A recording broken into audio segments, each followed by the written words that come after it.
So, which of you is going to be first?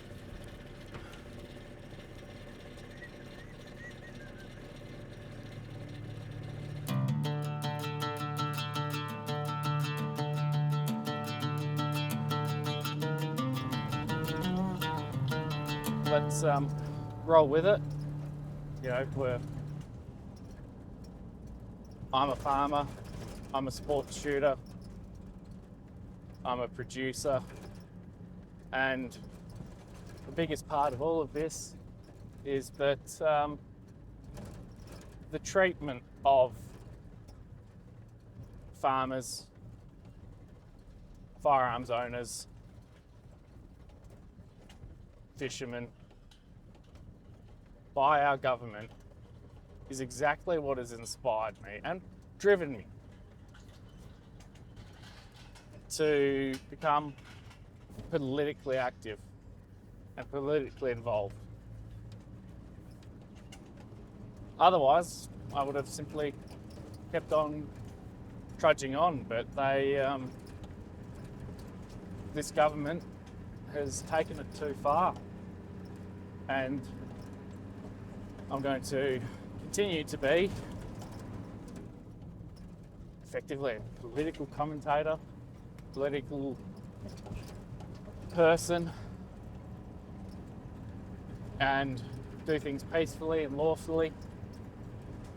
But occasionally I do feel like we should get off the moral flat ground, because we've seen extreme activists here in Australia win through what we would call unethical behaviour and quite abhorrent behaviour and actions. So why should we play by a rule book that no one else is? Speaking of rule books, it's time to get the 308 out. Shoot these camels.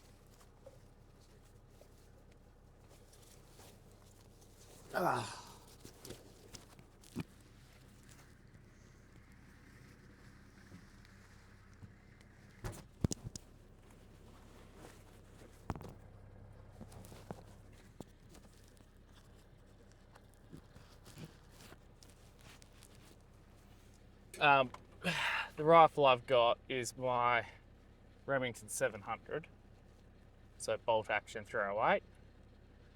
It is on its second barrel.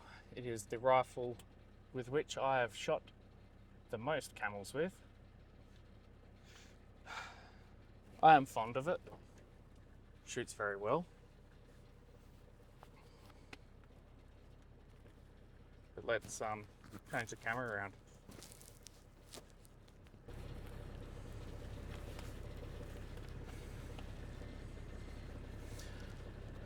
Da, da, da, da. I have my yellow ears in, don't worry.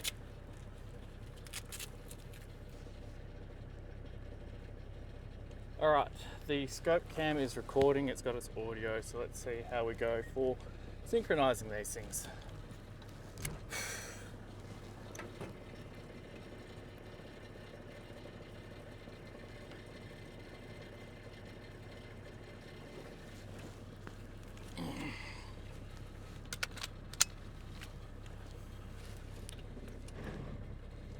Yeah, my clutch is on its way. From misery to happiness to be.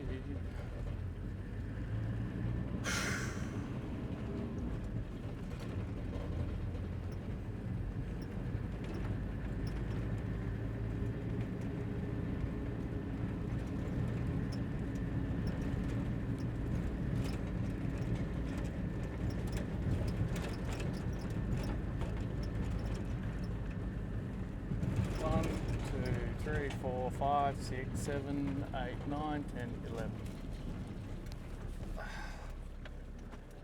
Some big cows over there.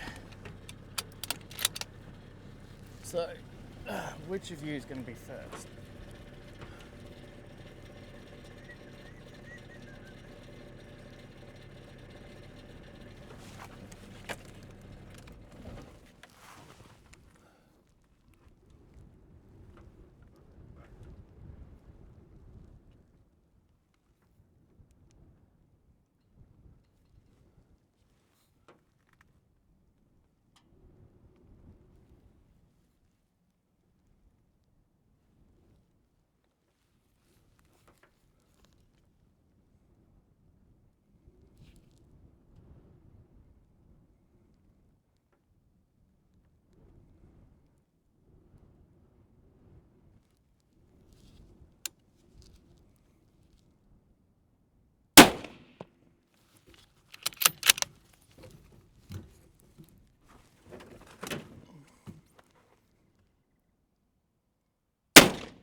Hey, don't run.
Love counting your rounds.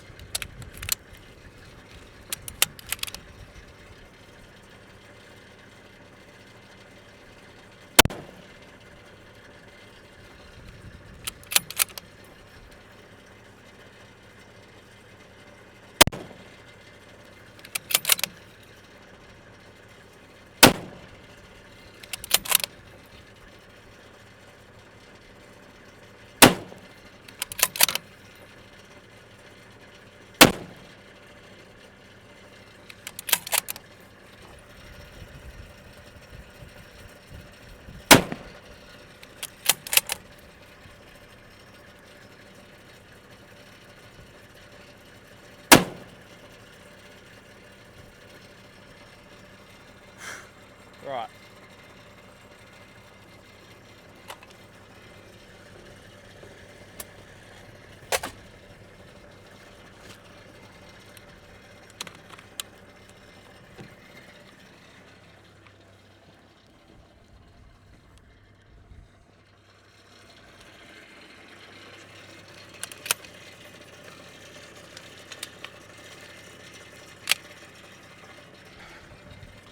See if we can laze that again, because that was kind of annoying.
Don't you dare.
All right, so that is that mob of camels tidied up, sorted out, and yeah, done that with the 308, which is much nicer for dropping camels. It's got the weight and oomph to it. The laser rangefinder in that, I don't always trust it. You know, we're looking at 300 odd meters, and it was saying a lot less. But that happens. And I haven't set the ballistics up on that thing for the drop anyway. We'll see how clear that comes up, but that is them all sorted out with good old 308. And I'd be tempted to say, you know, something with a thumbnail like 30 great, but I still think that one of the best rifles I've used shooting camels was a 303. And it just had serious oomph and that awesomeness. Like, it was a 1943 rifle and it just worked so well and was very effective at dropping those fellas. But I don't have that. And yeah, I've used all the infantry rifles that the Australian Army has had as our standard for the last century. And there's only one that I haven't used on camels. And I can tell you that the 1970s era, that was a good rifle, a solid rifle, and great for this kind of work. But we're not allowed to have semi-automatics as private citizens here in Western Australia unless you've got a semi-automatic pistol, and that's for club use only. We're not allowed them for pest control, even though they've been demonstrated to be very effective and a lot better for ethics, and the National Code of Practice says use a semi-automatic. But we have a government here that likes to make sure that you can't do the things you need to do and that they want to do it themselves, but they won't do it because they reckon that these don't exist and that there's not a problem with them. Right, time to crack on.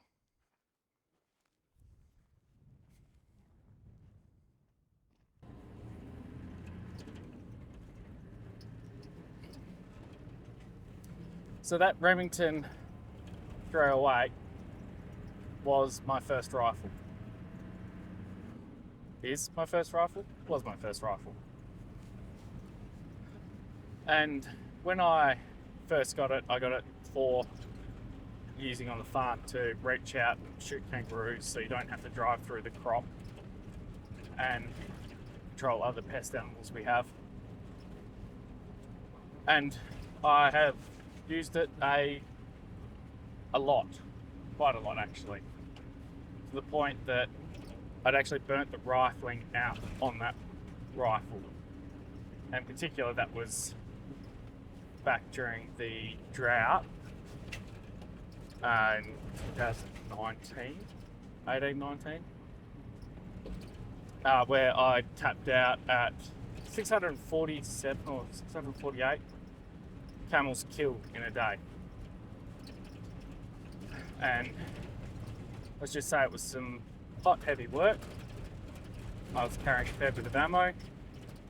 I had less magazines. I actually destroyed a magazine during that. And yeah, it was getting a lot of cleaning and love. Now, it's on its second barrel. It runs the PMC ammo now. The PPU, the chamber's a bit tight, so tolerances aren't there that it used to have. It wasn't a 5R barrel or anything. And as I mentioned earlier, it's the rifle that I've killed most camels, and in fact horses as well, with. And I got to the point during that time where I was getting blisters on my hands from working the bolt, and everything was hot. And only having 10-shot mags made it a little harder. But the original thought when I got this rifle was about going to something like a 300 Blackout. You know, shorter, still snappy enough, throw that weight around.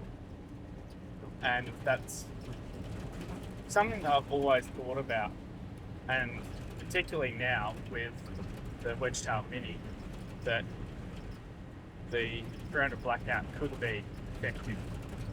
I'd throw that into that, get a new upper, and run the Blackout. Just come down to cost effectiveness, but the Wedgetail Mini is significantly lighter than the 308 Wedgetail. This is why I have both pump action and bolt action rifles.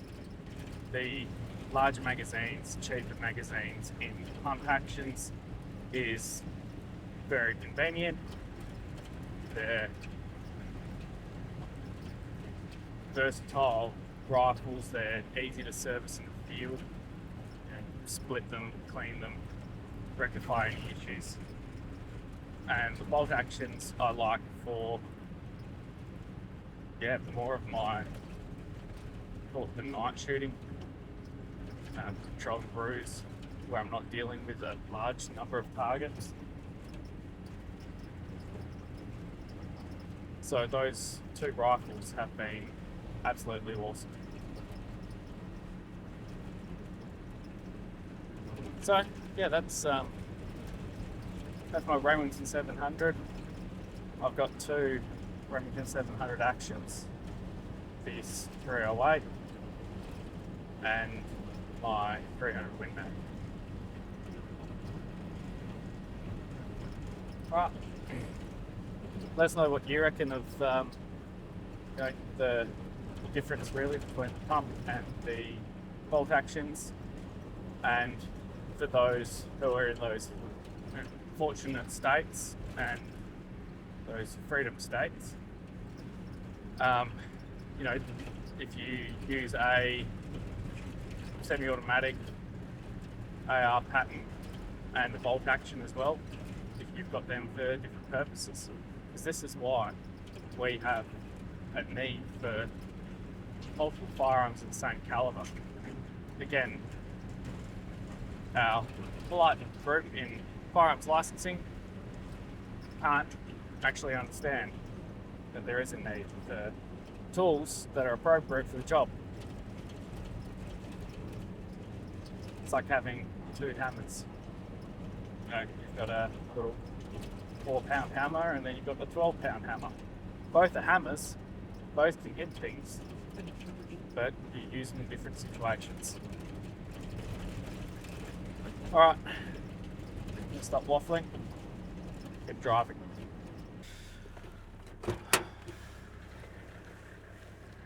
G'day, mate. Bit of a surprise. Pardon? Bit of a surprise for me Oh, why is that? that you're coming through my property. Oh, our GPSs have been... Yeah, well, you're on private property. Ah. sorry, mate. Yeah. No. Yeah, you also put yourselves in risk because I'm shooting. Sorry. Oh, right. I was shooting a group of camels. Oh, I have to got it. stop shooting when I'm made aware of you guys. You went past the sign that said, stop, no entry. We're not troublemakers, mate. We ride a lot, and so yeah, we just followed the track they said to follow, and that's what we did. So appreciate your understanding. Yeah, and thank you. we'll Yep. be out. Yeah, I just apologise if we created any issue for you. Yeah, well, I can't shoot now, so. So, Right. sorry about that. Well, safe travels. All right. Keep Thank you. Take keep care. rubber side down. Yeah. Thank you. See ya.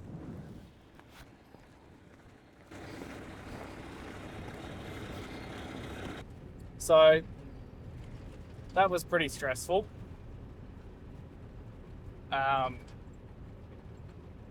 It does rattle you quite a bit.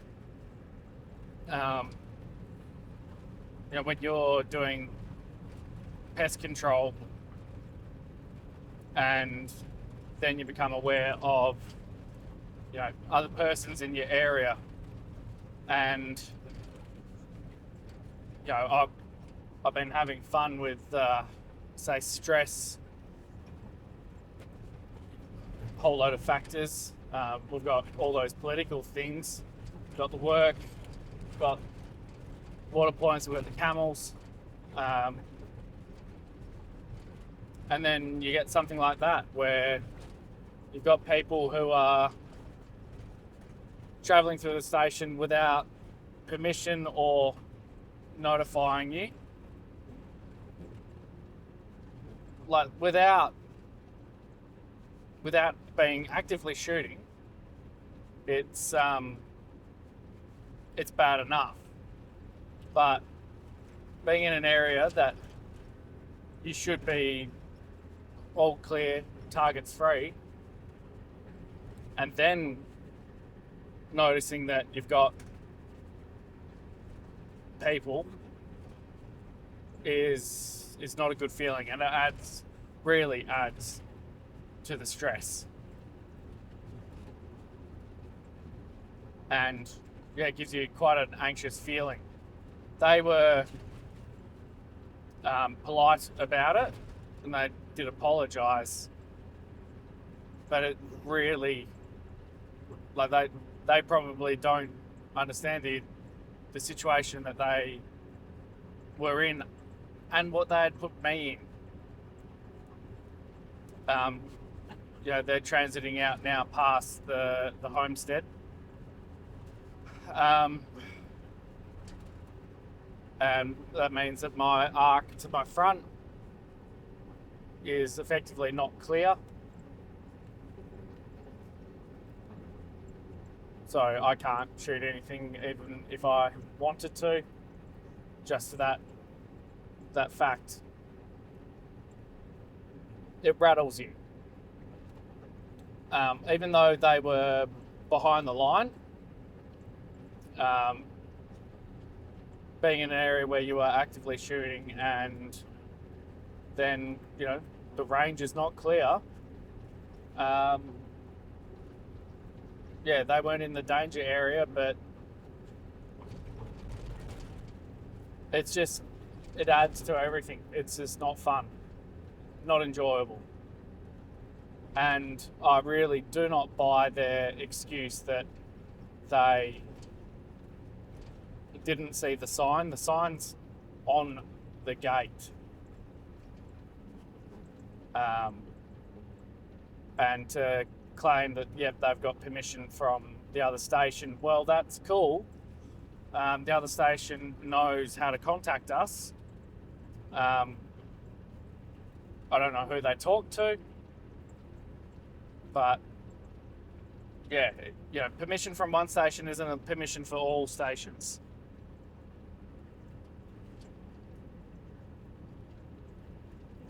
So they weren't doing the wrong thing. We have intercepted people before that were shooting.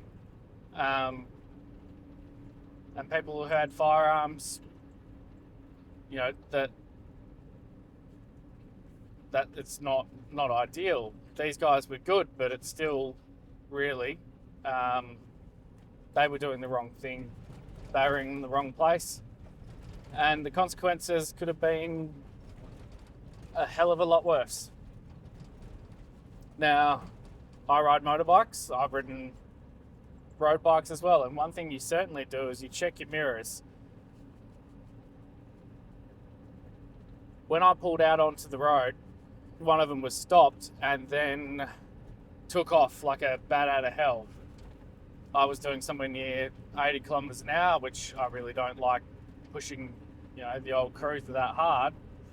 And they were lapping away from me. So they were going quick.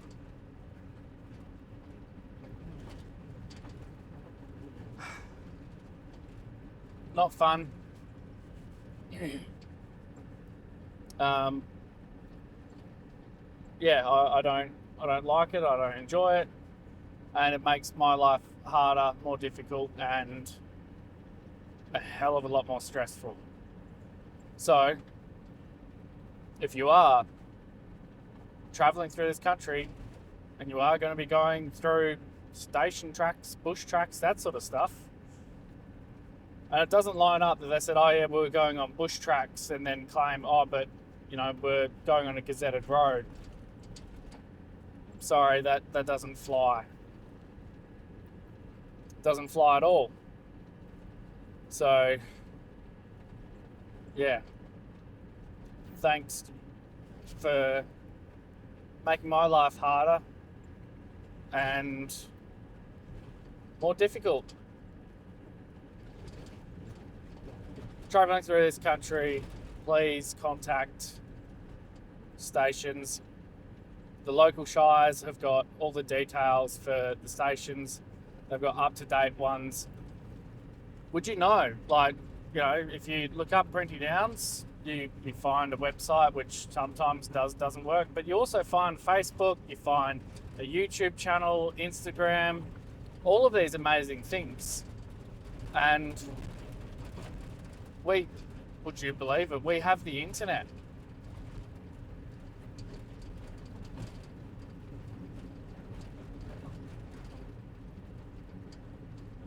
They're lucky. And I don't think they know how lucky they are.